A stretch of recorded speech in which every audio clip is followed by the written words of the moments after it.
Partai Gerindra menyatakan dukungan terhadap usulan pemilihan kepala daerah melalui DPRD. Sekjen DPP Partai Gerindra, Sugiono, menilai mekanisme tersebut patut dipertimbangkan karena dinilai lebih efisien dibandingkan pemilihan langsung.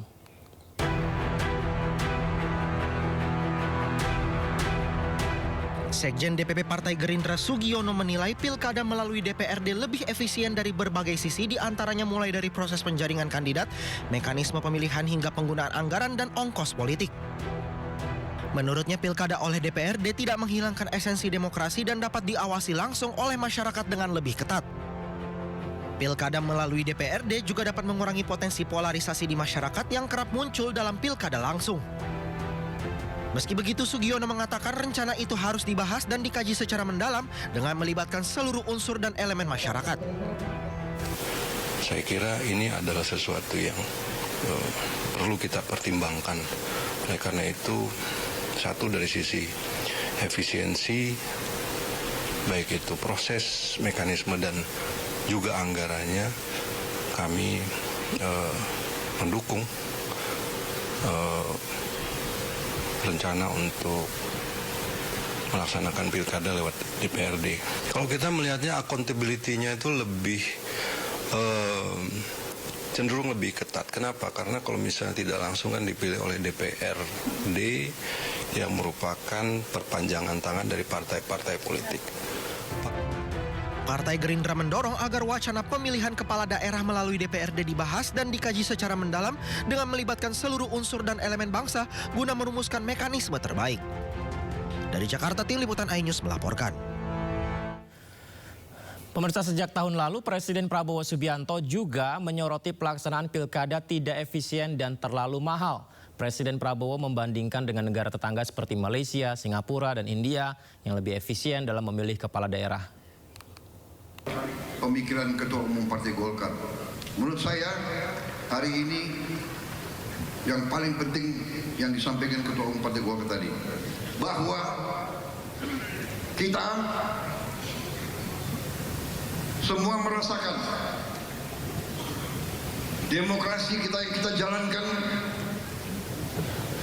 ada suatu atau ada beberapa hal yang harus kita perbaiki bersama-sama.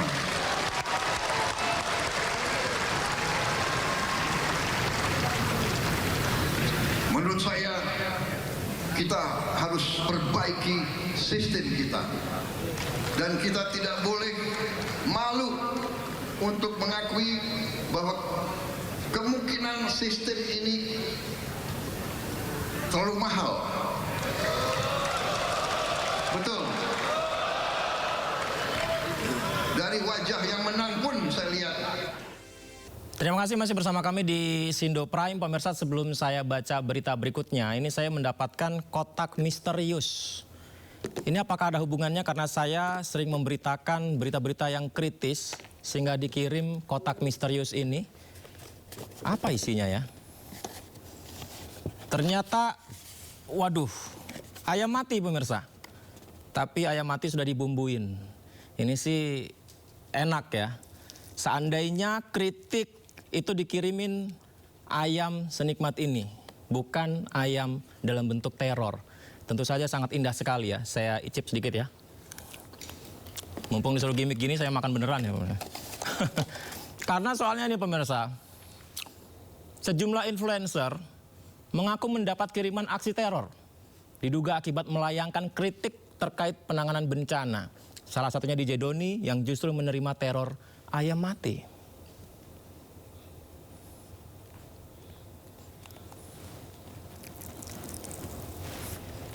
Inilah kiriman dugaan aksi teror yang dialami sejumlah influencer. DJ Doni menerima kiriman ayam tiren dan surat bertuliskan seperti ini pemirsa. Jaga mulutmu, terutama di medsos. Jangan pecah belah bangsa atau kamu akan jadi seperti ayam ini. Waduh. Ini bukan ayam yang saya makan tadi ya pemirsa ya. Ini beneran sangat mengerikan ya. Sementara itu Sherly Anavita ini juga menerima dugaan aksi teror. Mobilnya dicoret-coret dan mendapat kiriman 1 kantong isi telur, dilempar hingga pecah. Kemudian mendapat ancaman juga dalam sebuah surat. Influencer lainnya Yama Carlos mengaku terpaksa men-take down videonya. Bahkan ada yang men-take down videonya karena dapat ancaman dan diminta menghapus video itu.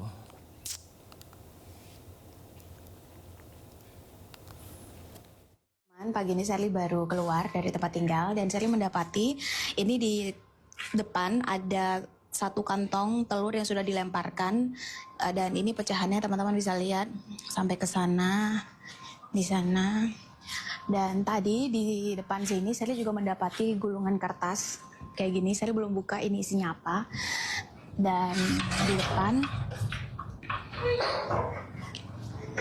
ternyata mobilnya juga dicoret atau dipiloks warna merah begini, dan di samping juga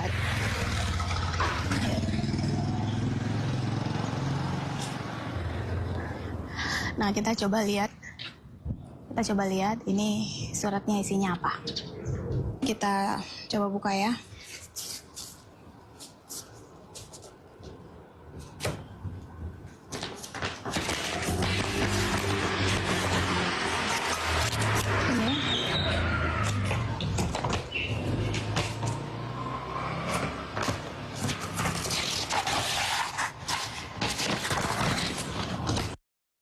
Intinya seperti ini, beberapa hari yang lalu saya baru aja posting video dan sekarang sudah saya take down. Mungkin kalian yang tahu apa video itu. Karena saya posting video itu, saya kena teror. Padahal di video itu saya tidak menyebutkan siapapun atau nama siapapun. Dan bukan hanya saya yang kena teror, tapi teman saya juga kena teror. Dan tidak berhenti di situ. Ibunya teman saya kena teror dan HP-nya dihack. Nomornya diambil. Lalu si pelaku ini menyuruh teman saya untuk saya menghapus 12 konten kalau mau nomor ibunya kembali lagi. Video sudah saya take down dan langsung nomor ibunya dikembalikan saat itu juga. Cara main lo itu masih amatir ya. Harusnya lo belajar dulu sama senior lo. Senior lo itu lebih elegan ya. Bikin malu presiden aja lo. Ini buat teman-teman, lu gak usah takut kalau bersuara ya. Bahkan presiden kita pun mengizinkan untuk dikritisi selama apa yang kita sampaikan itu benar. Menteri Sekretaris Negara Prasetyo Hadi mengatakan Kementerian Kehutanan tengah mengevaluasi perizinan 24 perusahaan yang membuka lahan di kawasan hutan Aceh, Sumatera Utara, dan Sumatera Barat.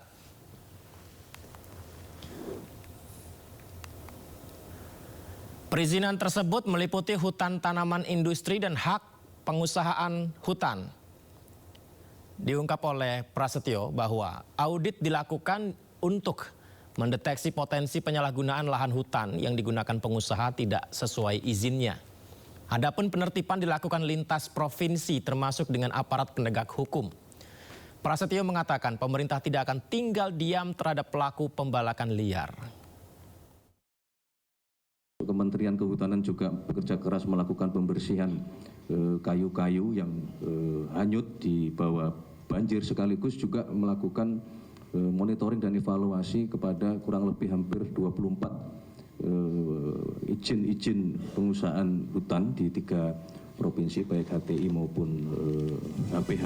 Sidang lanjutan gugatan ijazah melalui mekanisme citizen lawsuit terhadap Presiden ke-7 RI Joko Widodo kembali digelar di Pengadilan Negeri Surakarta. Hakim terima 5 alat bukti dari penggugat.